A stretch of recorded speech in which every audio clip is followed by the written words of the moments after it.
تمہید کے بعد آپ بچوں کو بغور سننے کی تاکید کے ساتھ عبارت کی قرأت کریں۔ آپ کے لیے میں قرأت کرتا ہوں۔ پیشے۔ ہم سب انسان ہیں، ہمیں اللہ تعالیٰ نے پیدا کیا ہے اور ہر ایک کو مختلف خوبیوں سے نوازا ہے۔ ہم سب کو مل جل کر رہنا چاہیے کیونکہ اکیلے رہنا ممکن نہیں۔ بہت سے انسان مل کر ایک معاشرہ بناتے ہیں۔ اس معاشرے میں ہر ایک شخص کی اپنی اپنی ذمہ داری ہوتی ہے۔ مثلاً اگر کوئی پولیس میں ہے تو قانون پر عمل کروانا اس کا فرض ہے۔ اس بات کی اسے تنخواہ ملتی ہے۔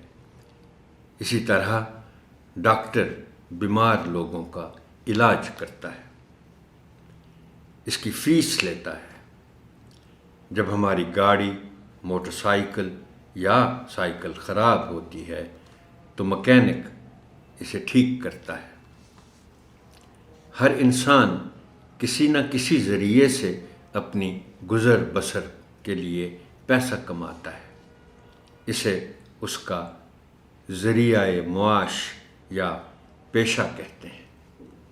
ہمارے معاشرے میں سب ایک دوسرے کی اس طرح مدد کرتے ہیں۔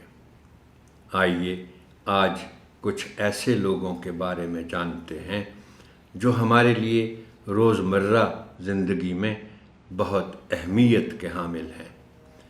وہ مختلف پیشوں سے تعلق رکھتے ہیں لیکن عام طور پر ہم ان پر توجہ نہیں دے پاتے۔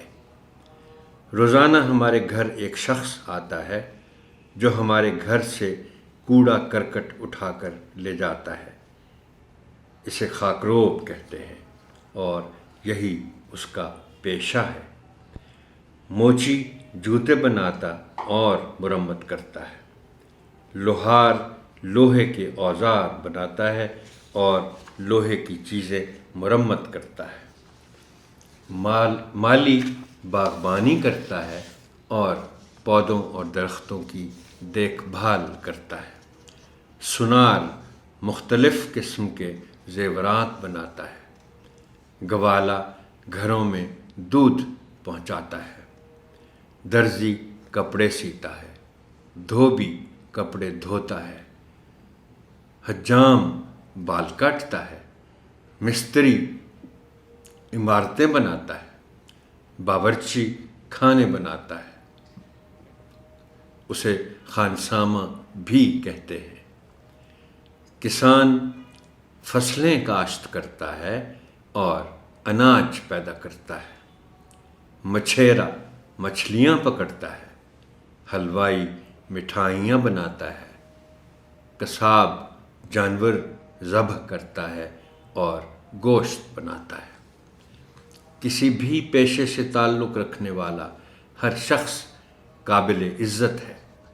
ہمیں ہرگز یہ نہیں سوچنا چاہیے کہ صرف پڑھے لکھے اور زیادہ پیسہ کمانے والے لوگ ہی پیشہ ور کہلانے کے لائق ہیں۔ یاد رکھیں کہ ہر پیشہ قابل عزت ہے اور ہر پیشہ ور قابل احترام ہے۔